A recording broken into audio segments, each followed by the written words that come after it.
Okay, welcome back to another episode of Jono Talks F1.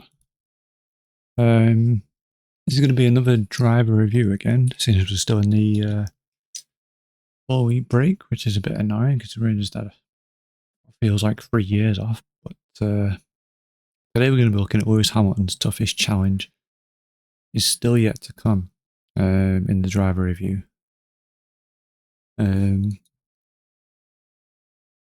And I say Lewis Hamilton's toughest challenge is still yet to come because, as many of you are well aware, the season so far for Lewis has been anything but remarkable, or anything near to his high standards that he has unexpectedly set himself through his career.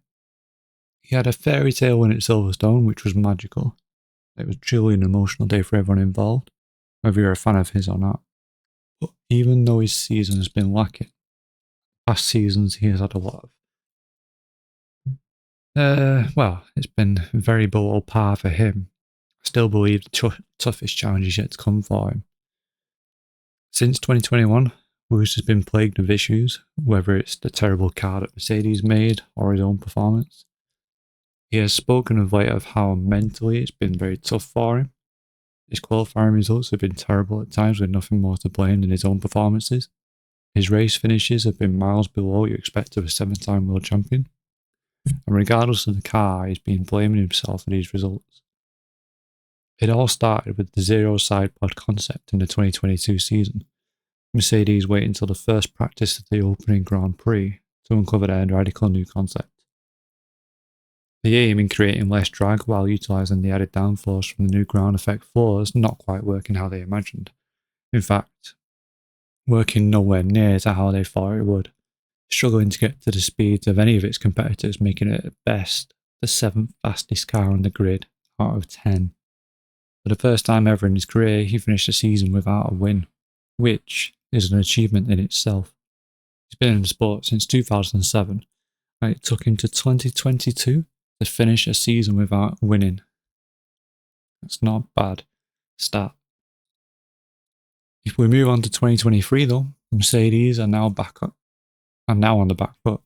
Their previous season falling flat on its face means they now have to spend this season catching up, working out what is working and what isn't working, while other teams have done that the season before. Lewis spent much of the 2022 season committing his own performance to just pure research and discovering which direction the team needed to go. So this helped out a little, but the other teams are already miles ahead in development and taking strides, while Mercedes are taking baby steps, still wondering what it is that they actually need to focus on to win races again. However, it is worth noting that these two bad seasons for Mercedes would have been amazing seasons for Williams or Haas. And the other thing to take note on is a lot of teams would have just thrown anything at the car in the hopes that it would work. And you can argue that Mercedes did this the right way. They didn't just throw anything on the car, they took their time and they researched it.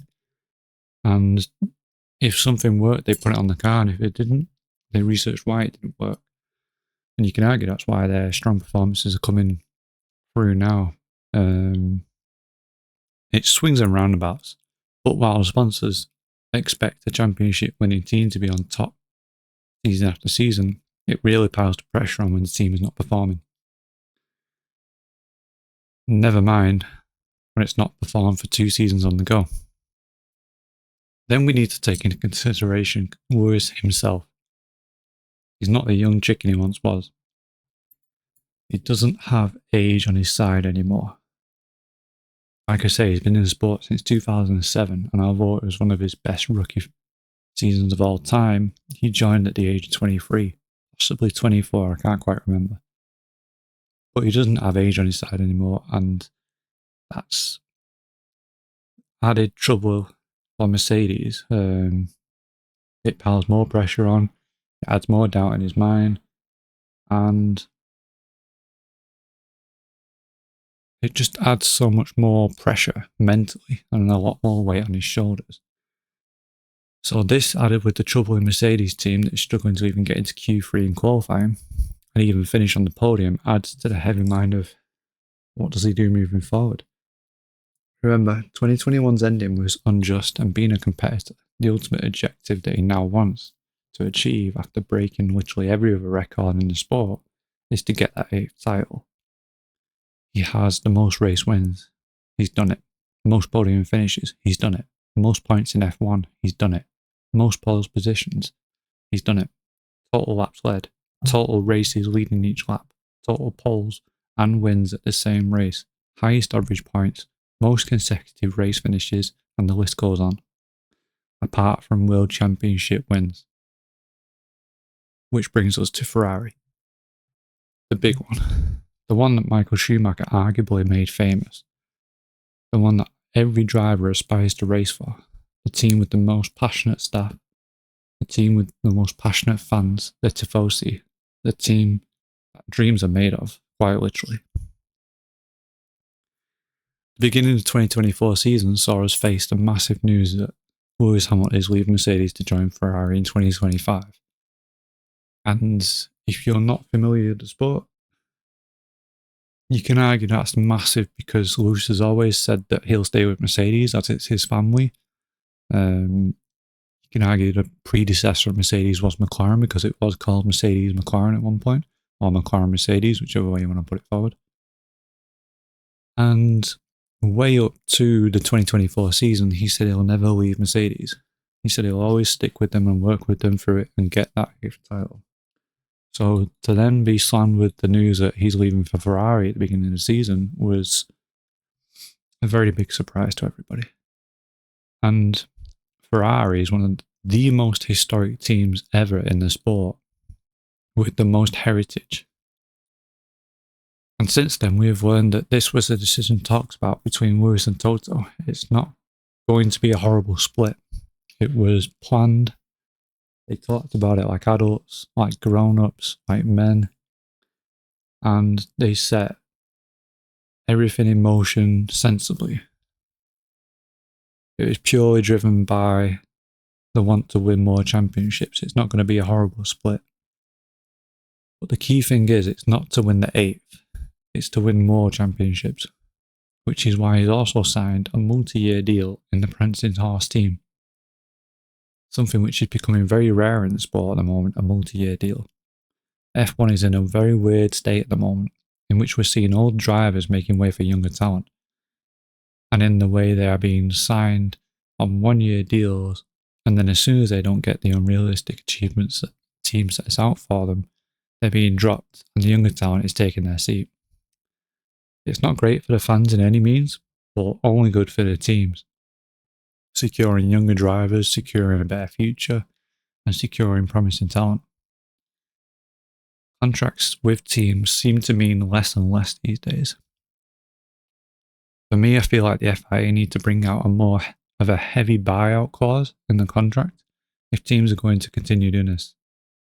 I think Nikita Mazepin being dropped mid-season a couple of years ago opened the floodgates for the teams to release drivers whenever they want. But I digress. That's a whole nother topic for a whole nother podcast. The fact Lewis has a multi-year deal is significant in a few ways. It shows Ferrari still have undeniable faith in Lewis, and it shows that Lewis has undeniable faith in Ferrari. And like I say, it's significant for a few reasons. It's World Championship drivers on the grid right now that some of you would think Ferrari would jump at a chance to sign and get them a seat as quick as possible, such as Max Verstappen. And some that Ferrari will ignore completely and put their CV in the bin when they might have meant to put it in the inbox, but accidentally on purpose put it in the bin, or forget to respond to that email. The fact that they're confident in this ever-changing environment that we have in F1 right now shows that they're not only committed to potentially securing podiums, but they're very serious about success from moving forward. And like I said before, Lewis is no spring chicken anymore. He is one of the oldest drivers on the grid now. So to sign that multi-year deal not only means that Ferrari is serious about winning, but it's also a big mentally challenging mindset for Lewis, because it puts pressure on him now. He has to perform better than these young drivers coming through and show that he's still very capable of being that world champion that Ferrari want and need from him.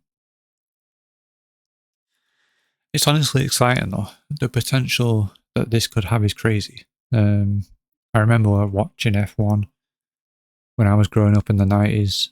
Michael Schumacher standing on the top step of the podium as the sea of red invades the track and covers the grid. Passion and the tears from Schumacher, the controversy, and ultimately the success that created a special aura. That was the magical bit. The feeling knowing you were watching not only history, but something special. Michael was arguably the first to take those records of most world championships and loads more records to new heights. And knowing Ferrari could be about to do that again is exciting. Don't get me wrong, I have not always been a Ferrari fan. Personally, I would say I'm a driver fan. Teams come second to me personally. I know there's a lot of you out there that support a team and whatever driver races in that team that's perfectly okay. This isn't football. The beauty of this sport is you can support Mercedes or McLaren, but also support Charles Leclerc, who races for Ferrari, or Sergio Perez, who races for Red Bull. It's not crystal clear, and you have to support Max if you are a Red Bull fan. You can support whoever you want. I would consider myself a definite Lewis Hamilton fan. I've grown up watching him from his first ever season, seen him lose championships in gravel traps, win championships by a single point, crash out in scary incidents, and also crash others out. He's had many lows and many highs.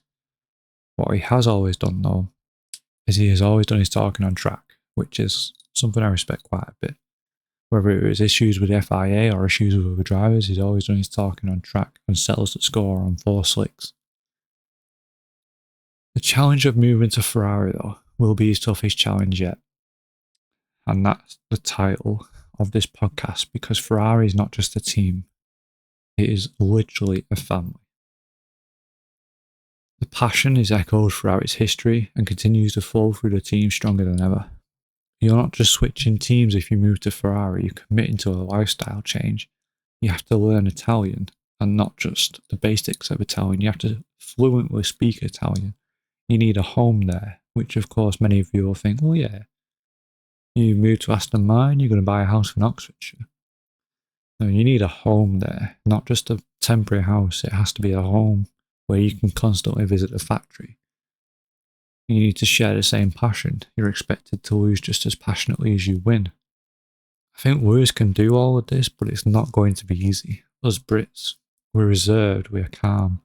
We do things in our own little bubbles. We are independent. We don't even sing our own national anthem at football games and the World Cup. And football is a sport that arguably we created in England. So adjusting to how passionate and loud and open Italian culture is may be difficult. On top of this, he has to learn a new car entirely, one that is not built to his liking. And that may sound a little strange, but F1 is in a very developed state now. Back in the 90s, the car was basically 4 wheels, slicks, a little bit of aero on the front wing, a little bit of aero on the rear wing. It was all about the driver that could sense the grip he's got and take the risk that he knows he can make. And basically the driver with the biggest cojones would be the winner of the race. Whereas now, it comes down to much, much more.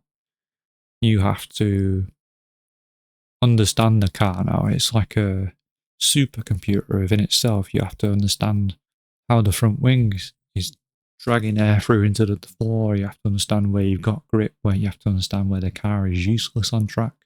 It's very different from the 90s. These cars are on a knife edge constantly. If you put one foot wrong, you're going to spin out. But the driver needs to be able to feel where he's going to put that wrong. And in a Mercedes, Lewis likes to sit further back. We saw when he was sat further forward, didn't suit his driving style at all. All this he's going to have to get used to again. He might jump into it and set the track ablaze from the get-go, but it's extremely unlikely. I think the first season will be a very muted season for Lewis.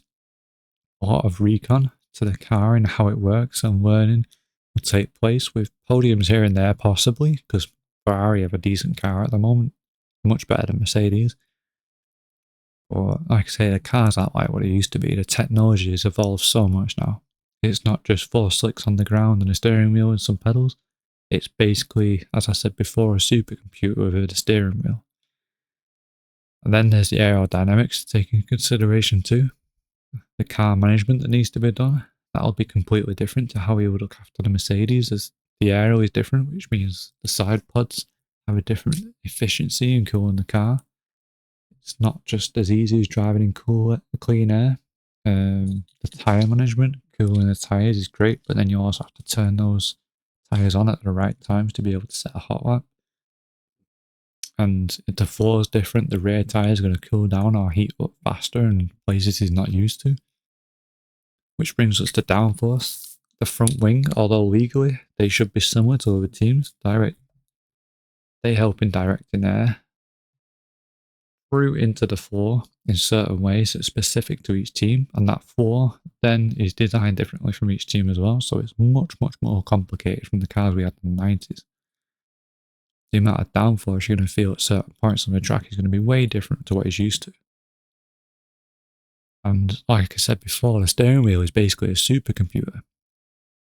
It's going to be a culture shock for him for sure, but the opportunity and potential is very exciting. Whether you're a Max fan or a Lando fan, let's put it aside for a second. Let's look at it objectively, especially if the other teams are up there. Let's say Mercedes design a decent car next year. McLaren carry on their strong performances. Red Bull fight back with a decent car for 2025, because arguably their car that they're finishing the season with is definitely not that decent. Aston Martin utilise Adrian Newey, and we have minimum 6 drivers fighting for that number 1 spot. How good would that be? The races towards the end of this season have been heating up, with some races getting a lot closer. So 2025 promises to be a great season, as long as it isn't tainted by any controversy or scandals from this season, which I think it could be very possible, but that's a story for another day. You may know what I mean by that.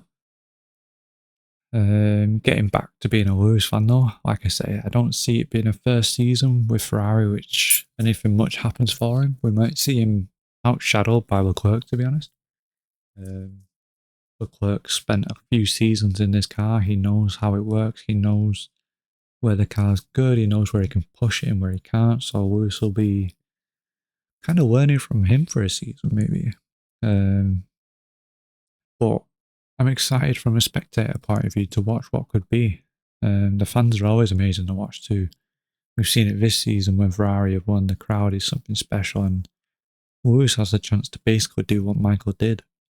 Schumacher made Ferrari special. He took the team and dragged it up to the top spot. And I don't think anyone else could have done it in that era. Michael was very intelligent in the way that he not only drove, but in what he did off track helped make Ferrari the mega team that it is. Lewis also has that politicalness in him, but can he do that? Can he do what Schumacher did? Is it all at the wrong time?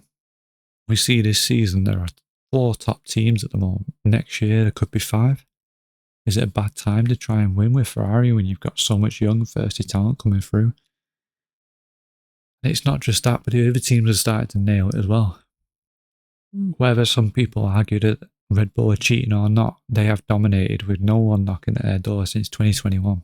It's only very, very recently, towards the back end of this season, since Adrian Newey has left, the other teams are starting to compete, and they're still winning the World Drivers' Championship at the moment. So it's going to be tough. Adrian's left, and he could easily design Aston Martin a very decent car for next year. So that could also put a spanner in the works for him too. I personally don't think Aston Martin could be in contention for a World Championship next year. I think it may take them at least a year to dial in a decent car, but in 2026 they certainly should be. It could be poor timing if Lewis had joined this season, we would definitely have seen. Sorry, if Lewis had joined Ferrari last season, we could have seen a very different season for him. But I do think he's leaving at the best time. And something so rare at the moment is they've done it correctly. Announced it at the beginning of the season, but announced it together and properly. Shortly after, and when I say shortly, I'm talking hours, the replacement driver was sorted about 2 hours after Lewis said to Toto, behind closed doors, that he would be leaving. Kimi Antonelli was already the driver that was going to replace Lewis. And they waited. They waited till the appropriate time to announce it. They haven't sacked Lewis early and replaced him already. He will ride out the season and say his farewells all the way up until the last race. Whereas Kimi Antonelli will start a 2025 season and pre-season testing as a fully fledged driver, which more importantly, not only gives enough time for goodbyes for Lewis to happen, but it also gives enough time to welcome the new signing, which will stop calling him a replacement driver and allow people to respect Kimi Antonelli as a fully signed driver. It will give him the chance to be fully respected as a Mercedes driver. Whether he becomes a Mercedes first-time driver, that's a different story. He needs to take a leaf out of Oscar Piastri's book, really. It's difficult to tell he's the first driver in McLaren. So as long as he takes a leaf out of his book, he could very well be first driver. Because I don't see George Russell having that much fight in him to keep first driver position. The future is foggy though. It's filled with many possibilities of things that could go wrong, things that maybe won't work, a chance that Lewis might crumble under pressure, but it also promises many positive chances. Memorable race wins, iconic moments, amazing qualifying moments, incredible close race wins, and more importantly, not just an 8th world title. Promises so much more. It's no secret if you look back to Lewis's career, he's been very close to being almost a 10-time world champion or a 9-time world champion. At least if the butterfly effect had happened, things had just gone the other way slightly. Or, on the other side of the coin, he could have been a 4-time world champion. If things haven't worked out. One thing's for sure though, you can't argue that he is that 7th-time world champion. And that fire from losing that 8th championship, from whether you call it controversial or not, in 2021, the Abu Dhabi Grand Prix, that's given him all the fuel he needs to try and change whatever it is that's not working and win that 8th title. And what's not working at the moment is Mercedes. So it's given him that hunger. And to be honest, to succeed at the top of your game, you've got to be hungry. I feel like that's a lot of it at the moment. Age doesn't look to be a concern yet for him. He trains every day, he works out harder than any of his competitors. He has always been known to be the first one at the factory and the last one to leave. Valtteri Bottas sort of in an interview, not played homage, but went on statement saying it's very tough to be his teammate because he works harder, he stays longer and puts in more effort than a lot of other people. And it just makes it so much harder to be his teammate because he's working that hard and then you've got to work harder and it demands a lot. So that is still a world championship mindset. Moving to Ferrari shows that he's still hungry in itself. And like I say, to succeed at the top of your game, I'd say that's about 88% of what makes the difference. If your rival just wants it 0.1% more than you, you don't stand a chance. You may as well pack up and go home. We've seen talent younger than Lewis lead the sport, and I think it's pure determination and hunger to succeed. That is the reason he is 39 and still here racing at the top of his game. We've seen and we have other drivers on the grid right now that are older than Lewis, and they don't even finish in top 10 a lot of the time. And I'm not saying skill issue. I'm saying it could be mentality. Let's face it, Mercedes has no business winning races this year, and George Russell is no slouch. So to win the home Grand Prix and continue to put in some sterling qualifying laps and race performances tells you everything you need to know about him. One thing's for certain, 2025 and what may come promises to be one of the best seasons in recent years. It's going to be one of the beginning of the toughest seasons for Lewis. I think 2025 onwards, for maybe the next 2 or 3 years, will be one of the biggest challenges of Lewis's career. They always say if you start in business, you need a 5-year plan, and I think it's going to be physically challenging and mentally challenging for him. He's already been through some very tough times, but